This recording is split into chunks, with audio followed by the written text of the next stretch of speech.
प्यारे बच्चों, महर्षि दयानंद वैदिक इंटर कॉलेज भरतपुर द्वारा संचालित महर्षि क्लासेस में आपका स्वागत है। हम लोग पढ़ रहे हैं पृष्ठ रसायन, इंटरमीडिएट रसायन विज्ञान में पृष्ठ रसायन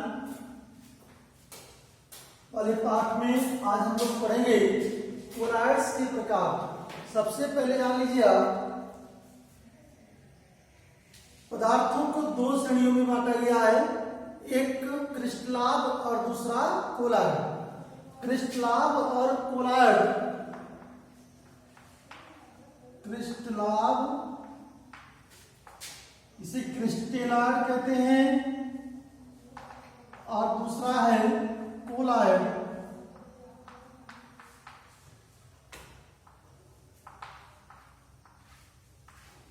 चर्मपत्र झिल्ली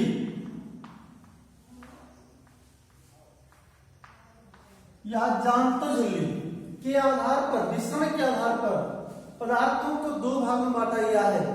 ऐसे पदार्थ, जैसे कोई पदार्थ है, इसका विलयन बनाइए और वो विलयन अगर चर्मपत्र झिल्ली द्वारा विसरित हो जाता है, आसानी से विसरित हो जाए तो क्रिस्टलाभ पदार्थ कहलाएगा।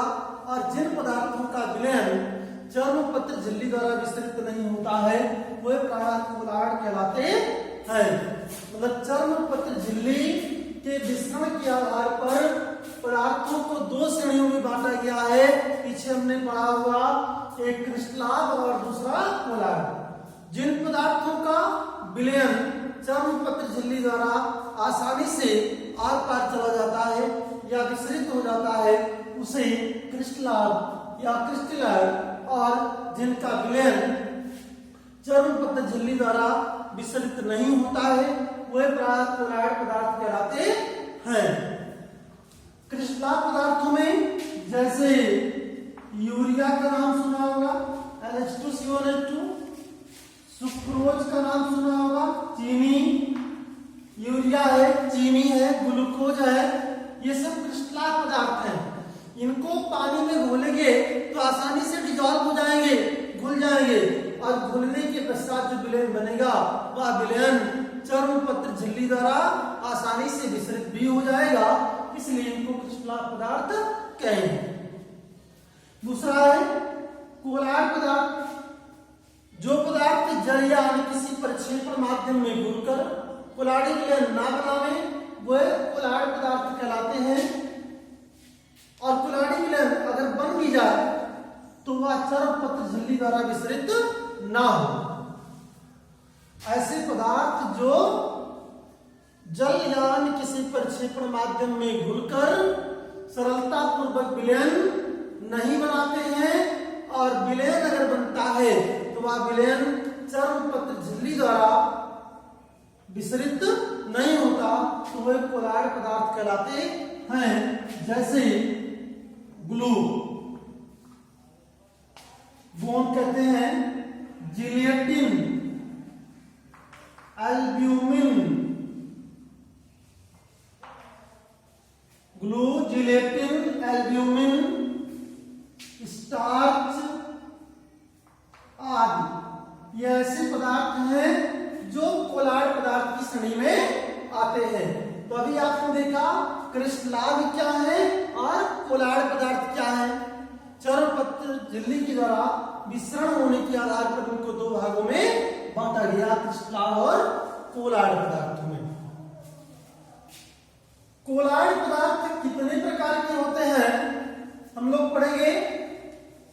काइंड्स ऑफ कोलॉइड्स दो प्रकार के होंगे, एक होता है द्रव स्नेही कोलॉइड या जल स्नेही कोलॉइड। इंग्लिश में कहते हैं लियोफिलिक कोलॉइड्स और हाइड्रोफिलिक कोलॉइड्स।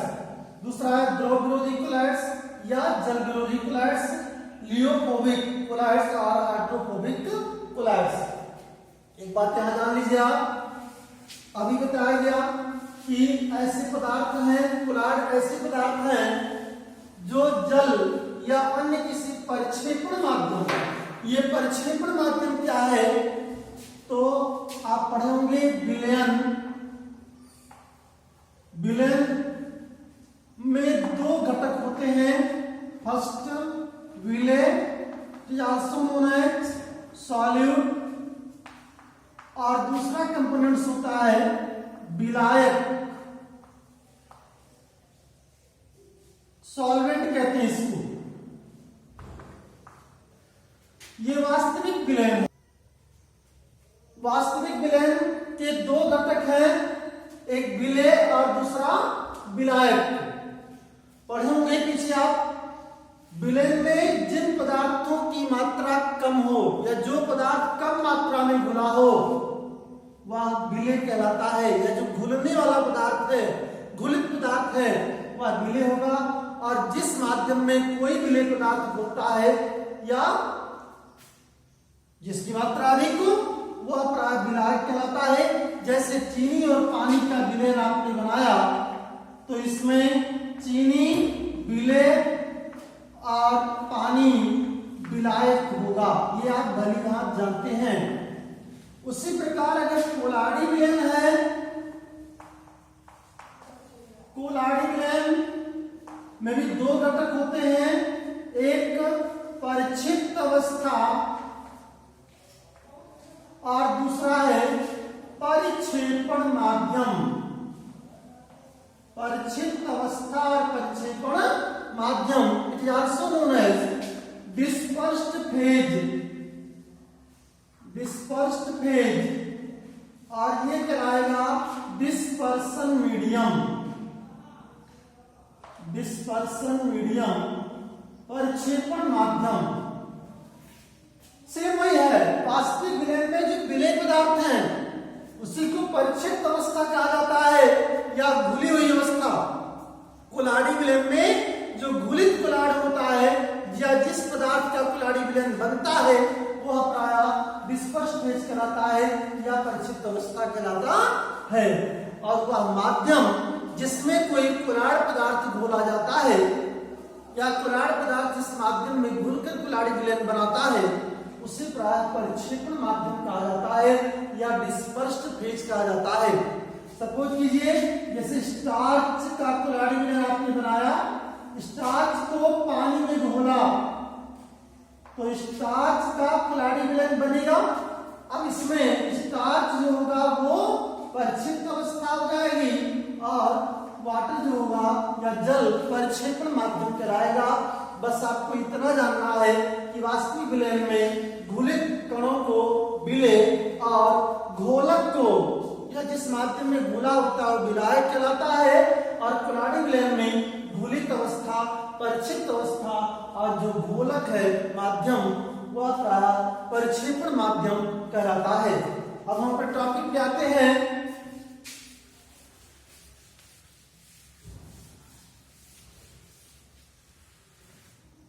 द्रव स्नेही कुल्हाड़ी।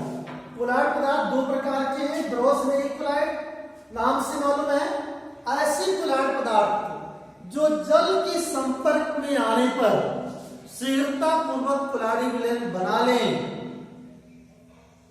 अर्थात जिनका कुल्हाड़ी विलयन बनाने के लिए किसी विशेष विधि की आवश्यकता ना हो। सपोज कीजिए ये हमारे हाथ में कोई कुल्हाड़ पदार्थ है और इसको पानी में डाल दीजिए, पानी परिक्षेपण माध्यम है, जैसे आपने पानी में डाला तुरंत घुल करके और कुल्हाड़ी विलयन के रूप में अगर बदल गया तो ये द्रव स्नेही कुल्हाड़ी होगा। स्नेह का मतलब होता है लगाव। किसी भी द्रव से लगाव रखने वाले जो कुल्हाड़ हैं, लगाव रखने का मतलब कि आसानी से घुलकर कुल्हाड़ी विलयन बना ले तो उसे द्रव स्नेही कुल्हाड़ कहा जाता है। अगर वह परिक्षेपण माध्यम जिसमें कुल्हाड़ पदार्थ को घोला गया है जल है, अगर परिक्षेपण माध्यम जल लिया गया तो उसी को जल स्नेही कुल्हाड़ कहा जाता है, क्योंकि परिक्षेपण माध्यम जल के अलावा और भी हो सकते हैं। अगर परिक्षेपण माध्यम जल है तो द्रव स्नेही कुल्हाड़ को जल स्नेही कुल्हाड़ भी कहा जाएगा। एक बात और जान लीजिए, ऐसी कुल्हाड़ी विलयनों को प्रायः उत्क्रमणीय कुल्हाड़ भी कहा जाता है। उत्क्रमणीय का मतलब आप लोग समझते होंगे, जो दोनों दिशाओं में संपन्न हो, अर्थात इनका अगर एक बार स्कंदन हो जाए, स्कंदन का मतलब होता है थक्का, अगर थक्का बन भी जाता है, ज्यादा देर रखने पर अगर ये स्कंदित हो जाते हैं तो पुनः परिक्षेपण माध्यम में इनको घोलकर फिर से कुल्हाड़ी विलयन प्राप्त किया जा सकता है। इसीलिए इनको प्रायः उत्क्रमणीय कुल्हाड़ी भी कहा जाता है। प्यारे बच्चों, जैसे जिलेटिन का नाम सुना होगा, जिलेटिन, एल्ब्यूमिन, स्टार्च आदि, ये सभी आपके द्रव स्नेही कुल्हाड़ी हैं। अगर इनका हमें कुल्हाड़ी विलयन बनाना है तो तुरंत परिक्षेपण माध्यम में जैसे घोलेंगे सरलता पूर्वक ही घुलकर कुल्हाड़ी विलयन का रूप ले लेंगे। और अगर इनको अधिक दिनों तक रखा जाए तो स्कंदित भी नहीं होते। मान लो अगर स्कंदन हो भी गया तो पुनः परिक्षेपण माध्यम में घोलकर फिर से कुल्हाड़ी विलयन प्राप्त कर सकते हैं और इसीलिए इनको उत्क्रमणीय कुल्हाड़ी के नाम से भी जाना जाता है। जैसे जिलेटिन, स्टार्च और एल्ब्यूमिन।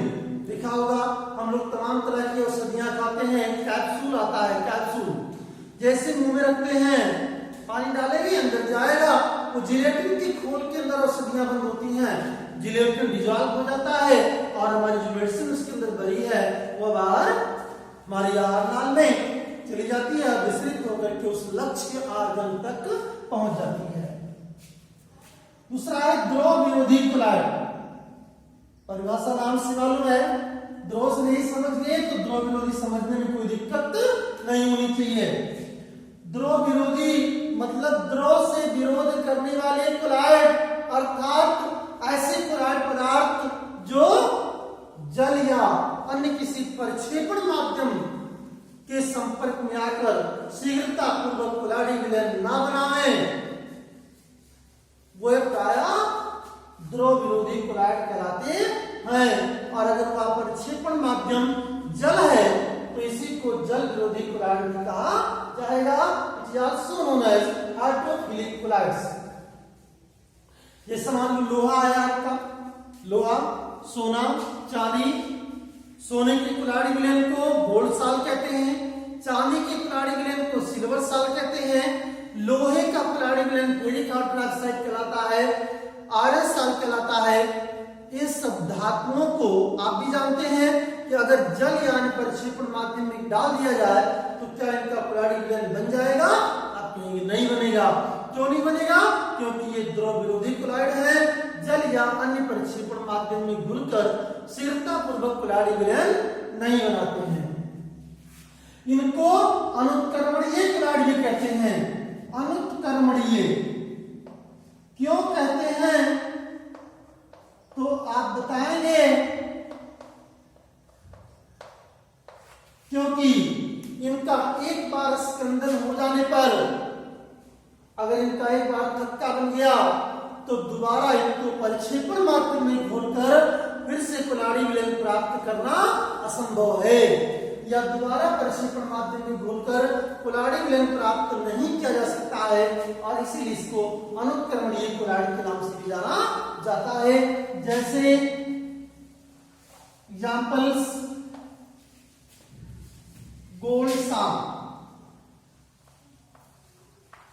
आयरन साल, सोने का कुल्हाड़ी विलयन, मतलब जो धातुओं की कुल्हाड़ी विलयन होते हैं, धातुओं के कुल्हाड़ी विलयन वह प्रायः द्रव विरोधी कुल्हाड़ी के अंतर्गत आते हैं। तो अभी आपने देखा कि कोलाइड्स पदार्थ क्या है, क्रिस्टलाव पदार्थ क्या है और कोलाइड पदार्थों को कितने श्रेणियों में बांटा गया है। तो आप बताएंगे कोलाइड्स पदार्थ दो प्रकार के, जल स्नेही कोलाइड्स और जल विरोधी कोलाइड्स। इसे उत्क्रमणीय कुल्हाड़ी भी कहते हैं और ये अनुत्क्रमणीय कुल्हाड़ी भी कहलाता है, क्योंकि जल स्नेही कुल्हाड़ियों का स्कंदन हो जाने पर दोबारा जल यानी परिक्षेपण माध्यम में घोलकर कुल्हाड़ी विलयन प्राप्त किया जा सकता है, जबकि इनके स्कंदन की पश्चात परिक्षेपण माध्यम में घुलने पर कुल्हाड़ी विलयन प्राप्त करना असंभव होता है और इसलिए इनको जल विरोधी कोलॉइड या अनुत्क्रमणीय कोलॉइड्स के नाम से भी जाना जाता है। इसके बाद नेक्स्ट वीडियो में हम लोग पढ़ेंगे कोलाडी विलयंस बनाने की विधियां। कोलाडी विलयन किन किन विधियों के द्वारा बनता है यह आपको नेक्स्ट वीडियो में बताएंगे। धन्यवाद।